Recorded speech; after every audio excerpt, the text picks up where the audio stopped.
네, 안녕하세요. 사과책방에서 56번째로 진행하게 된 책은 바로 게르튼 이건데요. 게르드 브란튼 베르그의 이갈리아의 딸들이라는 책입니다. 네.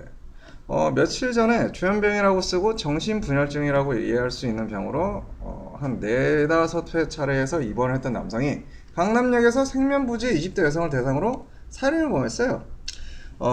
한국이 밤길을 걷기 안전한 나라고 생각했는데 그건 제가 남자여서 그렇겠다는 생각이 들었습니다. 만약 제가 여자 입장이 되어도 서울에서 밤에 혼자 걸어도 안전하다고 할 수 있을지는 의문스럽습니다. 이갈리아의 딸들은 우리가 섹스에 대해서 가지고 있던 기존의 사고와 인식의 틀을 부순다고 해야 할까요?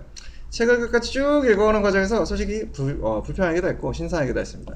책의 배경은 이갈리아라는 나라에서 시작됩니다. 책을 읽게 된 계기는 참여하는 독서 모임에서 지정 도서로 선정되어 읽게 되었습니다. 그리고 여성 행방 운동의 성지라고 할 수 있나요?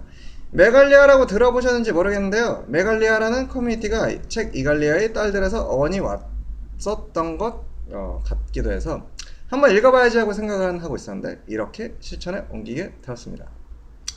이 책은 영어로 번역된 Egalia's Daughter, A Satire of the Sexes 라는 책을 이런 영어 버전을 옮긴 거예요. 유쾌한 상상력과 재치가 넘치는 소설뿐만 아니라 여성학 이론을 둘러싼 여러 가지 쟁점과 여성 운동의 역사를 담고 있는 훌륭한 여성학 교과서이기도 한다고 합니다.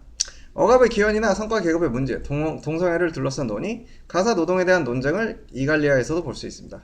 영어로 남자는 man, 여자는 woman이죠? 여기에서는 여자가 wom, 남자가 man wom입니다. 책에 기술되어 있지는 않으나 영어로 자궁이 WMB, wom인데 거기에서 기인하지 않나 싶어요.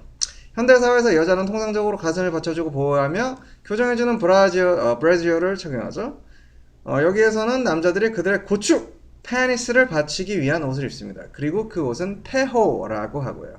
이갈리아는 기본적으로 모계사회이며 남자와 여자의 성에 대한 인식, 역할, 관념이 현대사회와 반대라고 가정하고 보시면 돼요. 이 책을 보지 않는다면 상상하기가 쉽지 않을 텐데요. 고맙게도 책의 저자 브란튼 베르그가 수고를 덜어줬어요. 현대사회에서는 일반적으로 남자가 청소년기부터 죽음에 이르기까지 성욕이 왕성하죠. 이갈리아에서는 여자인 움이 성욕이 왕성해서 남자인 메눔과의 성관계에 더 열망이 강합니다. 움에게는 잘생겼다는 표현을, 메눔에게는 예쁘다는 표현이 칭찬이죠. 메눔은 스커트를 입고 머리를 기르는 반면 움은 떡 벌어진 어깨와 단호한 몸짓과 같은 용모와 행동거지가 일종의 규범과 같았습니다. 다만 이해가 좀 안되는 메눔의 미의 기준에서 키가 작음, 뚱뚱함, 어깨 좁음이 아름답다고 일컬어지는 것은 조금 의아했습니다. 아이를 보는 목은 전적으로 메눔의 몫이에요. 움은 출산을 하고 난 뒤로는 다시 일에 복귀해서 생계를 책임지죠. 10년, 20년 전까지만 해도 남아성원호 사상이 한국에도 많이 했었던 게 기억나는데요.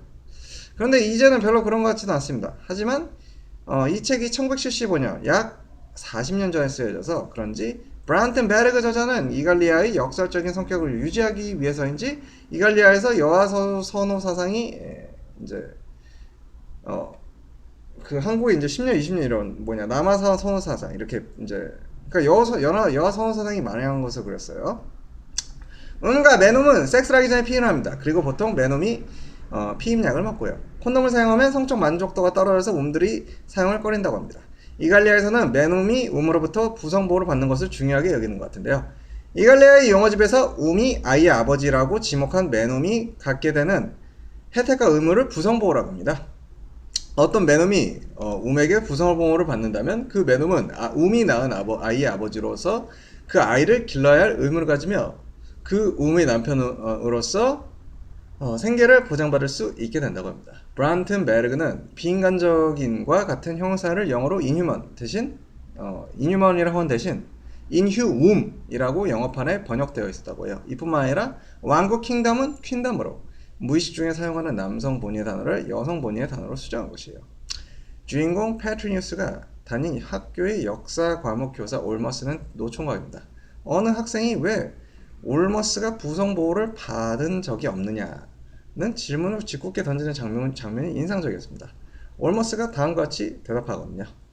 움은 어떤 분야에서건 자기보다 우월한 자를 만나게 되는 것을 결코 바라지 않는다. 움이 훨씬 우월하고 대부분의 영역에서 실세를 장악하고 있다 하더라도 완전히 장악하지 못한 영역이 하나 있습니다. 그 바로 신체적인 힘이죠. 이 대목을 보면 현대에서 알파걸이라고 칭하는 소위 능력 있는 여성을 칭하는 단어가 있다면 이갈리아에는 알파맨움이라는 단어가 상응할 수도 있겠다는 생각이 들었습니다. 올머스는 움보다 훨씬 크고 강한 맨움들이 몇몇 있기 마련이고 이 맨움들은 좀처럼 부성보호를 받기 힘들다고 합니다. 본인이 그 예라고 할 수 있다고 하고요. 주인공 페트리뉴스는 중고등학생 정도의 맨움으로 오직 움들만이 할 수 있는 뱃사람이 되는 것을 희망합니다. 페트로니우스는 젊은 미혼 맨움의 무도회인 메이드맨의 무도회에서 그로메이드워터라는 잠수부가 직업인 우매에 의해 총각성을 빼앗기고 맙니다. 메이드워터가 임신을 해서 페트로니우스에게 부성보호를 제안하기도 했으나 페트로니우스는 남은 인생 모두를 당신에게 구속당하는 결정 따위는 하지 않을 거예요!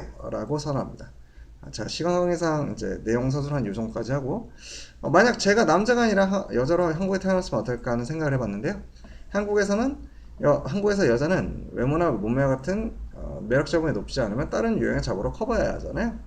매력 자본이 사람이나 상황에 따라서 경제 자본보다 경제 자본이나 다른 자본에 우선할 수 있겠다는 생각도 해봤는데요. 물론 남자도 잘생기고 매력 있으면 더 우대받지만 여자의 경우는 사회생활에서도 여성성을 강요받고